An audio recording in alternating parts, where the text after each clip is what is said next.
नमस्कार दोस्तों। आज हम इस वीडियो में इलेक्ट्रिकल की और कुछ इम्पोर्टेंट ऑब्जेक्टिव क्वेश्चन के बारे में डिटेल में डिस्कशन करेंगे। और अगर आपको वीडियो अच्छा लगता है तो सब्सक्राइब जरूर कीजिएगा। तो देखो आज का पहला क्वेश्चन शुरू करते हैं। पहला क्वेश्चन है the power factor of N AC circuit lies between. देखो किसी भी एसी सर्किट का जो पावर फैक्टर होता है उसका वैल्यू 0 से लेकर 1 के बीच में होता है, या फिर -1 से लेकर 1 के बीच में होता है, या फिर 0 से लेकर -1 के बीच में रहता है, या नॉन ऑफ दिज। तो इसका आंसर होगा किसी भी एसी सर्किट का जो पावर फैक्टर होता है वो हमारा 0 से लेकर 1 के बीच में होता है। ऑप्शन नंबर ए होगा इसका करेक्ट आंसर। क्योंकि जो पावर फैक्टर होता है उसका फॉर्मूला होता है cos थीटा। और अगर हम एक ट्रिगोनोमेट्रिक टेबल को देखेंगे, cos थीटा का वैल्यू देखेंगे, जो cos थीटा होता है उसका जो cos 0 डिग्री का वैल्यू क्या होता है 1 होता है। और जब हम cos 90 डिग्री का वैल्यू देखेंगे वो 1 से कम होकर 0 होता है। फिर जब cos 360 डिग्री देखेंगे 0 से फिर इंक्रीज होकर 1 होता है। तो इस फिगर से हमें यह मालूम हुआ जो cos थीटा होता है उसका वैल्यू 0 और 1 के बीच में ही रहता है, ना ही 1 से ज़्यादा होता है ना ही 0 से कम होता है। और ये जो cos थीटा होता है ये पावर फैक्टर का फॉर्मूला होता है, इसीलिए जो पावर फैक्टर होता है इसका वैल्यू भी 0 और 1 के बीच में ही रहता है। तो option number A is the correct answer. Then देखो नेक्स्ट क्वेश्चन है when a synchronous motor is running at synchronous speed the damper winding produce. देखो जब एक सिंक्रोनस मोटर सिंक्रोनस स्पीड में घूमता है तब इस सिंक्रोनस मोटर में जो डैम्पर वाइंडिंग होता है वो ये चार ऑप्शन में से कौन सा टॉर्क को प्रोड्यूस करता है। डैम्पिंग टॉर्क को प्रोड्यूस करता है, या फिर ईडी करंट टॉर्क को प्रोड्यूस करता है, या फिर जो टॉर्क डेवलप था उसके साथ और टॉर्क ऐड करता है, या फिर कोई भी टॉर्क प्रोड्यूस नहीं करता है, नो टॉर्क प्रोड्यूस करता है। तो इसका आंसर होगा जब एक सिंक्रोनस मोटर सिंक्रोनस स्पीड में घूमता है तब इस सिंक्रोनस मोटर में जो डैम्पर वाइंडिंग होता है वो कोई भी टॉर्क प्रोड्यूस नहीं करता है। ऑप्शन नंबर डी होगा इसका करेक्ट आंसर। ये वाला फिगर देखो, इसमें ये जो रोटर है ये रोटर है, इस रोटर में देखो ये पोल है, इस पोल के फेस में जो वाइंडिंग है ये वाइंडिंग इसको हम क्या कहते हैं डैम्पर वाइंडिंग कहते हैं। और ये जो डैम्पर वाइंडिंग इसका काम क्या होता है, ये सिर्फ स्टार्टिंग के टाइम जब ये सिंक्रोनस मोटर स्टार्ट होता है उसी स्टार्टिंग के टाइम ही ये टॉर्क प्रोड्यूस करता है। एक बार अगर ये सिंक्रोनस स्पीड को अचीव कर लेता है उसके बाद ये और कोई भी टॉर्क प्रोड्यूस नहीं करता है। तो इसीलिए इसका ऑप्शन आंसर क्या होगा, ऑप्शन नंबर डी होगा इसका करेक्ट आंसर। ये सिंक्रोनस स्पीड में कोई भी टॉर्क प्रोड्यूस नहीं करता है, सिर्फ स्टार्टिंग टाइम ही टॉर्क प्रोड्यूस करता है। देन देखो नेक्स्ट क्वेश्चन है ये 3 phase synchronous motor needs DC supply for excitation. देखो जो सिंक्रोनस मोटर होता है 3 फेज सिंक्रोनस मोटर होता है उसमें जो डीसी सप्लाई को देते हैं एक्साइटेशन के लिए वो कॉन्टिन्यूसली दिया जाता है, या फिर स्टार्टर को दिया जाता है, या फिर एट स्टार्टिंग इंस्टेंट ओनली जब स्टार्ट होता है मोटर तभी सिर्फ स्टार्टिंग के टाइम ही हम डीसी सप्लाई देते हैं, या फिर नॉन ऑफ दिस। तो वेरी इंपॉर्टेंट क्वेश्चन, जो 3 फेज सिंक्रोनस मोटर में जो हम डीसी सप्लाई देते हैं एक्साइटेशन के लिए उसको हम कॉन्टिन्यूसली देते हैं। ऑप्शन नंबर ए होगा इसका करेक्ट आंसर। देखो ये वाला फिगर देखो, ये होता है हमारा एक सिंक्रोनस मोटर, इसमें हम डीसी एक्साइटेशन ये जो होता है ये हम डीसी एक्साइटेशन दे रहे हैं। तो इसको हम स्टार्ट से लेकर मोटर को बंद करने तक कॉन्टिन्यूसली हम इसको डीसी सप्लाई देते हैं। और ये जो डीसी सप्लाई देते हैं ये इसका सोर्स क्या होता है, ये हमारा very important DC short generator होता है। ये आपको याद रखना होगा, जो एक्साइटेशन होता है एक्साइटर होता है वो हमारा डीसी शॉर्ट जनरेटर होता है। और जो हमारा डैम्पर वाइंडिंग था वो सिर्फ स्टार्टिंग के लिए ही यूज किया जाता है, लेकिन जो एक्साइटर या डीसी शॉर्ट जनरेटर होता है इसको कॉन्टिन्यूसली मोटर के स्टार्ट से लेकर जब तक बंद ना करते हैं तब तक इसको हम सप्लाई देते हैं डीसी सप्लाई। तो ऑप्शन नंबर ए होगा इसका करेक्ट आंसर। देन देखो next question, skin effect occur when a conductor carries current eight dash frequency. देखो स्किन इफेक्ट जो होता है हमारा किसी भी कंडक्टर के थ्रू जब हम करंट फ्लो करते हैं तब करंट स्किन इफेक्ट होता है वो लो फ्रीक्वेंसी में, वेरी लो फ्रीक्वेंसी में स्किन इफेक्ट होता है, या फिर लो फ्रीक्वेंसी में होता है, या फिर हाई फ्रीक्वेंसी में होता है, या नॉन ऑफ दिस। तो ये वेरी इंपॉर्टेंट क्वेश्चन, जो स्किन इफेक्ट होता है किसी भी कंडक्टर में वो हमारा हाई फ्रीक्वेंसी में होता है। ऑप्शन नंबर सी होगा इसका करेक्ट आंसर। देखो जब हम किसी कंडक्टर के थ्रू डीसी करंट फ्लो करेंगे तब क्या होता है ना, ये जो कंडक्टर है इसका देखो ये जो डॉट है मीन्स ये पूरे क्रॉस सेक्शन में क्या होता है करंट फ्लो होता है। लेकिन अगर हम इसी कंडक्टर में एसी करंट फ्लो करेंगे तब क्या होगा, जो करंट होता है वो सिर्फ ये देखो ये सरफेस एरिया में ही करंट फ्लो हो रहा है, ये जो सेंटर एरिया है यहाँ पर कोई भी करंट फ्लो नहीं हो रहा है, ज़्यादातर करंट इसके सरफेस में ही हो रहा है। इसी को ही हम क्या कहते हैं, स्किन इफेक्ट कहते हैं। जो सेंटर में करंट नहीं फ्लो होता है, सिर्फ उसका स्किन मीन्स सरफेस में करंट फ्लो होता है, और ये हमारा जब जितना ज़्यादा फ्रीक्वेंसी होगा उतना ज़्यादा स्किन इफेक्ट होगा, मीन्स उसके उतना ज़्यादा उसका स्किन में करंट का कॉन्सेंट्रेशन रहेगा।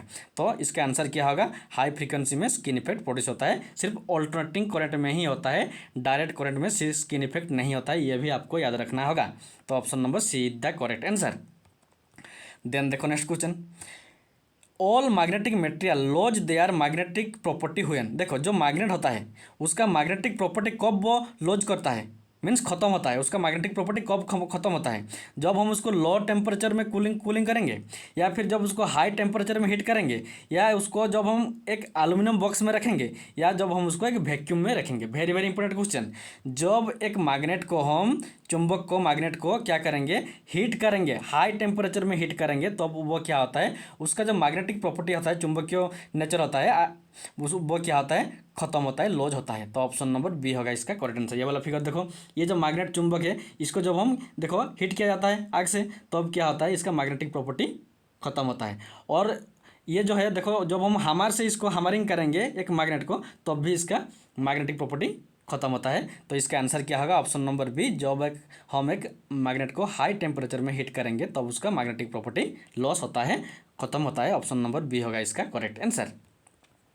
देन देखो नेक्स्ट क्वेश्चन है, सिंक्रोनस मोटर जनरली हैव। देखो जो सिंक्रोनस मोटर होता है उसमें साइलेंट पोल टाइप रोटर होता है, या फिर स्मूथ सिलिंड्रिकल टाइप रोटर होता है, या फिर आइदर साइलेंट पोल या स्मूथ सिलिंड्रिकल पोल टाइप रोटर होता है, या नॉन ऑफ दिस।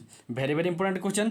जो सिंक्रोनस मोटर होता है उसका जो रोटर होता है वो हमारा साइलेंट पोल टाइप रोटर होता है। ऑप्शन नंबर ए होगा इसका करेक्ट आंसर। देखो जो रोटर होता है वो टू टाइप का होता है, एक होता है साइलेंट पोल टाइप, दूसरा होता है नॉन साइलेंट पोल टाइप, जिसको हम स्मूथ सिलिंड्रिकल टाइप भी कहते हैं। तो देखो दोनों के बीच में डिफरेंस क्या होता है, ये होता है साइलेंट पोल टाइप, ये होता है नॉन साइलेंट पोल टाइप या सिलिंड्रिकल टाइप।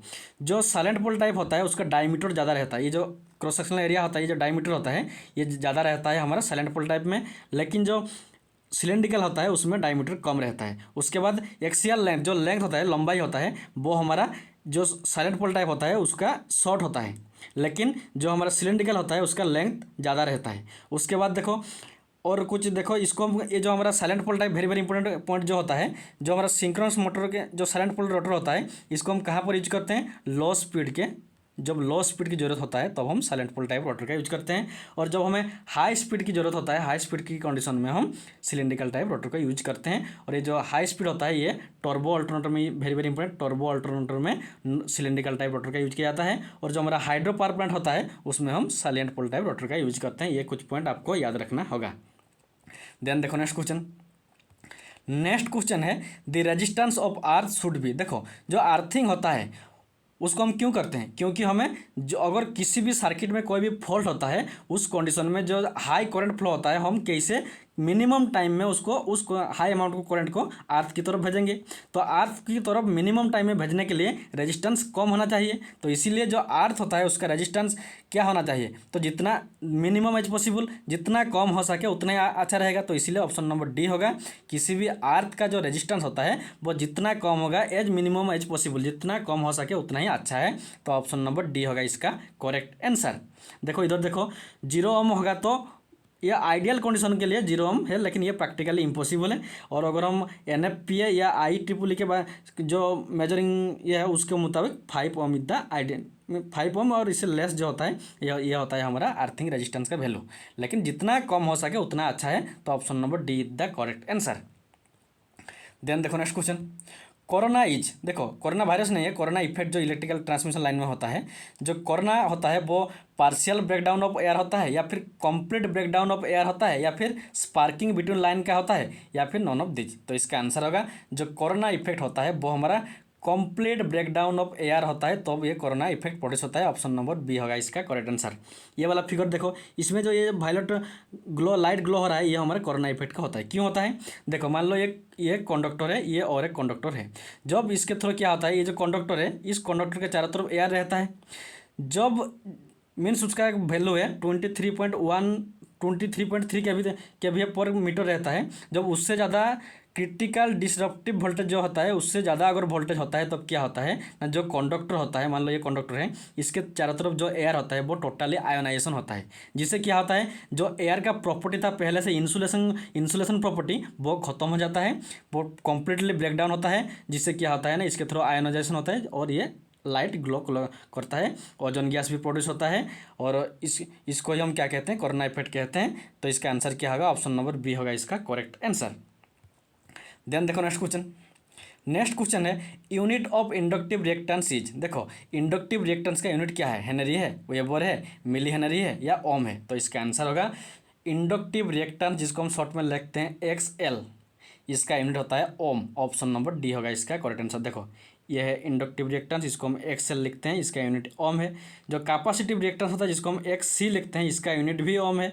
और जो इम्पीडेंस होता है उसको जिसको हम जेड लिखते हैं, उसका यूनिट भी ओम है। और जो रेजिस्टेंस जिसको हम R लिखते हैं, उसका यूनिट भी ओम है। ये आपको याद रखना होगा। Inductive reactance, capacitive reactance, impedance और रेजिस्टेंस, ये चारों की जो यूनिट होता है वो ओम में ही आता है। तो ऑप्शन नंबर डी होगा इसका करेक्ट आंसर।